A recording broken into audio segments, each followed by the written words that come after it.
Alright, what's going on everyone? Today we're playing a deck that I made a budget deck guide for, but have never actually played on the channel. We're also playing standard for the first time in a month. So how does this deck work? Well, first off, you're going to notice that we have a bunch of 1-drops, lots of really cheap creatures, and that's because we're built around sort of, I would say, like this, and this 3 cards, but the idea here is this has Convoke, so we can tap creatures to pay for it. When it enters, we look at the top 6, and we can reveal up to 2 creatures with a mana value X or less, where X is the number of creatures that convoked it, and we put those in the hand. So we'd like to tap 5 creatures for this, but 3 is fine, because we look at the top 6, and our main target is this card, which is a 3 mana 2/2. When it enters, creatures get +2, or +2, +1, +0, and haste.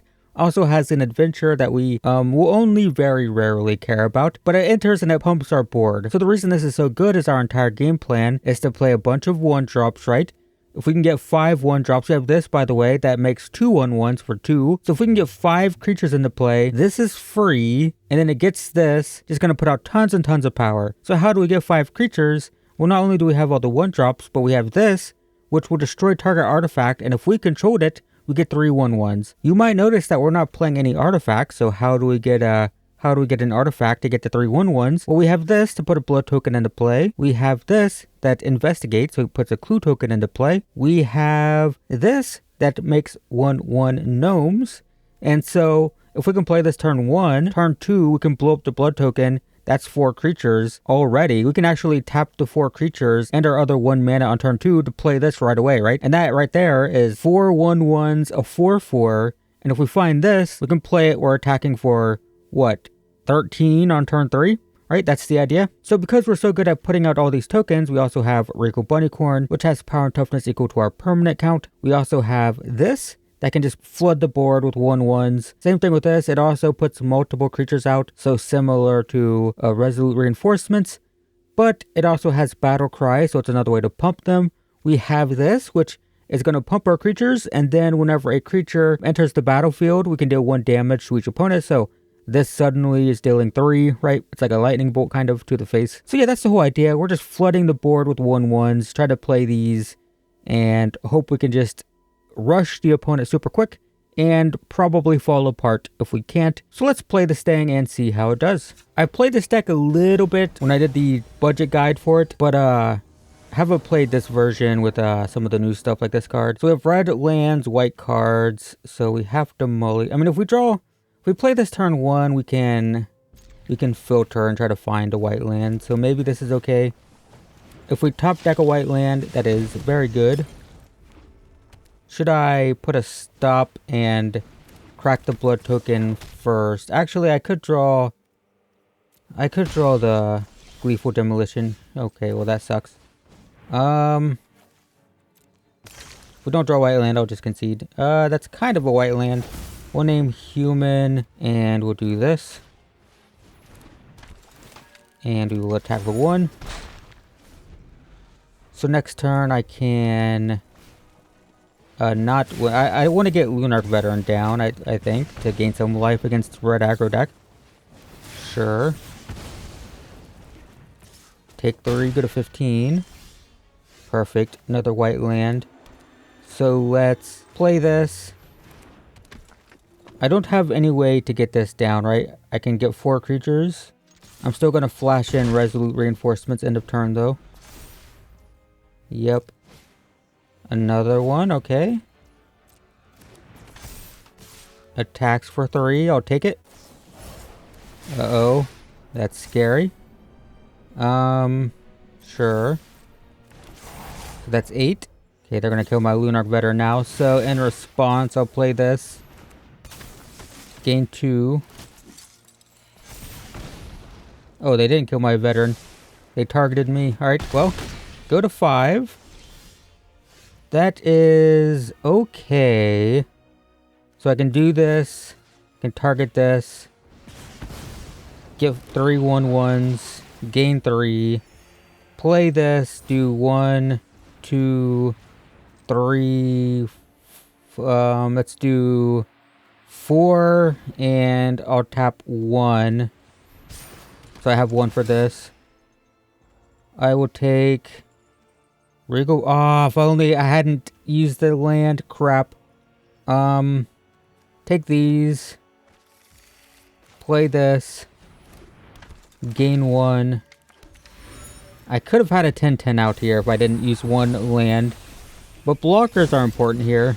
So they only have 2 cards. My turn. Land. So, do I play a 10-10? Or do I play this to gain 2? I honestly think the life is more relevant. I think I play this, gain 1. I throw anything at them, it doesn't matter. They can just block it. I just want to gain another 1. Go to 12. Next turn, I can throw another 1-1, gain 2. Then throw another 1-1, gain 3. Plus, we'll have a huge creature next turn. Opponent looks like they're roping. They might just, yeah, it looks like they're going to rope out. The whole point of playing Red Aggro is your games go quick. Oh, they just take it, sure. So you can, you know, you can grind games quick if you're... I mean, they could have disconnected, but I don't know. We're in a really good position. As soon as they gassed out, they roped. Yep, well, it's a great start to the video. How are you guys doing? What do you think of this deck? I think it's pretty cool. When I did the budget deck guide, it was not a tier 1 deck. It was like a tier 2-ish deck. But this has really risen to dominance recently, at least according to the metagame tracking websites, which can be a little bit weird depending on where they get their data from. But yeah, this deck is really cool now. Really easy to do on a budget because, you know, common, and this is uncommon, and this is a rare, but it's like a $1 rare, and this didn't exist yet when I did the guide, but, you know, it's a very affordable deck. We win. So it's a good candidate for that series, and now it's a really good deck. Hope the cards haven't risen in price, actually. My biggest struggle with those budget deck guides is, well, I have to, like, set the price in stone. Like, here's the price that I paid, and then, like, a month... Oh, I didn't actually pay, but here's the price right now. And then, like, a month later, those prices are irrelevant, and people are like, hey, you said this deck was cheap, but this card's now $50. And it's like, I'm sorry. I'm sorry. I can't help it. This hand kind of sucks. I mean, we have this, but we don't have Knight Errant. It feels pretty important to have that. We just play this. So this is enters tapped unless you control 2 or fewer other lands. So we want to play this next turn, though we have plenty of lands. I don't know if it matters, but, you know, just in case. So hopefully they don't play lands. We'll play this. We'll name Red. So, or did I say they don't have... Hopefully they don't have creatures. If they don't play a creature, we play this end of turn. Then we can attack for 6. Actually more, because it gives itself haste. Okay, Angels. Sure. Auto pay. Land. Another one. So this doesn't do too much. I'm just super flooded. Holy crap. I guess we're going to crack this draw. It tapped my only... Why would you do that? Why? God, you suck so much. Oh, I hate this. This land is so miserable to play on Arena because it never taps it. The good news is I can play both of these and give it haste anyway, so it probably doesn't matter. Let's hope they don't have a 4-drop. We don't have basically any removal. We do our thing. It's very linear. That sucks. Okay. So let's play this. Let's play this. Let's play this. And then we will flash this in end of turn, then play this next turn. I don't know if it matters. This deck just puts creatures out that are too big, and we went second, and the auto tapper kind of screwed us, but oof, lifelink is also rough. Yep. So it's not even worth attacking really, because like they gain 3. So I don't... Oh my god, it's another land. Well, when you draw that many lands, are we going for value then, since we're flooded? I guess so. It doesn't matter. We're just dead to the flyers. Okay, well, that sucked. That was not a fun game. Alright, we are 1-1, I think. I kind of forget because I just got matched up against Red Aggro 3 games in a row. And I don't think you guys want to watch Red Aggro 3 games in a row. We beat Red Aggro, we lost to Angels. And then I had 3 Red Aggro games in a row. I auto-quit the first, or the second 2. This is fine. It's actually pretty good. I think I should play this first. You're Red Aggro again, aren't you? Please. Please. I'll just play it if it's again. Okay, it's not. That's, you know what, that's nice. So, does it matter? I think we just do this. And we do this. And we gain 1, deal 1. Attack for 1. So this is likely Esper Legends, Esper Midrange. That is brutal, but they're tapped out. So we can play this. We'll have 5 creatures.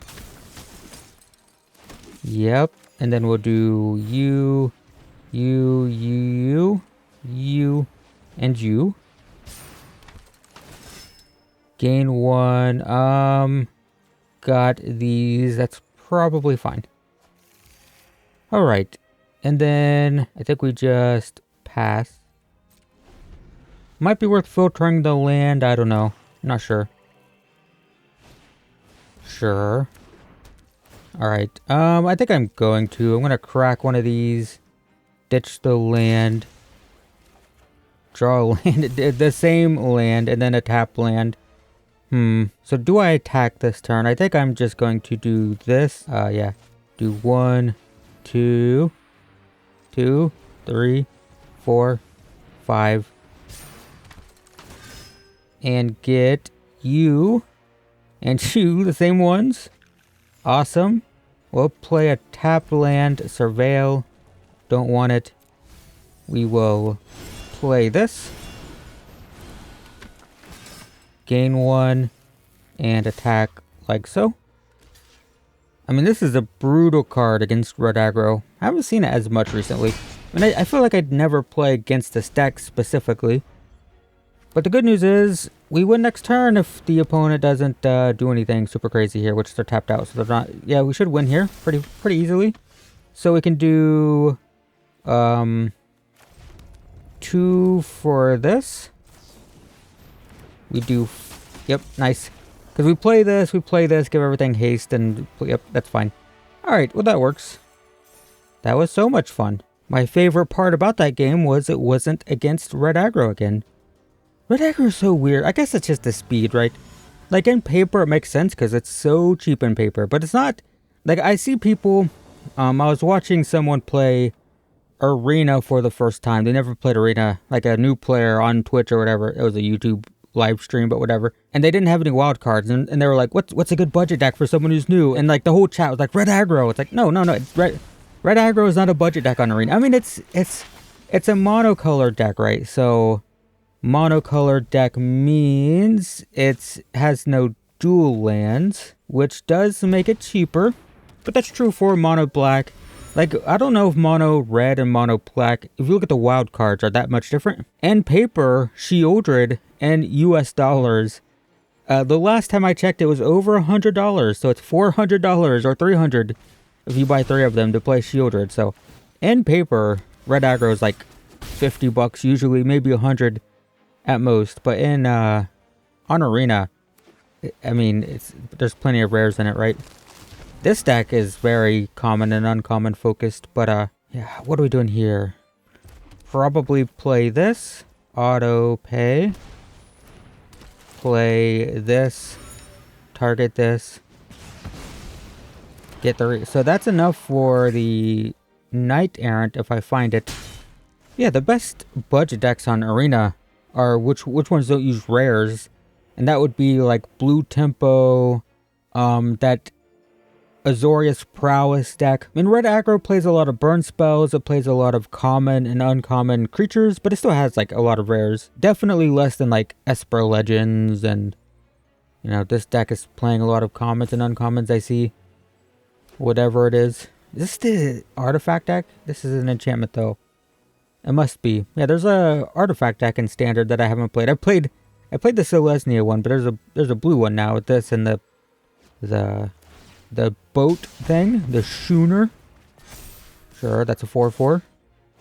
Tapped out though. Land. I'm really good at drawing those. Let's just play this. Auto pay.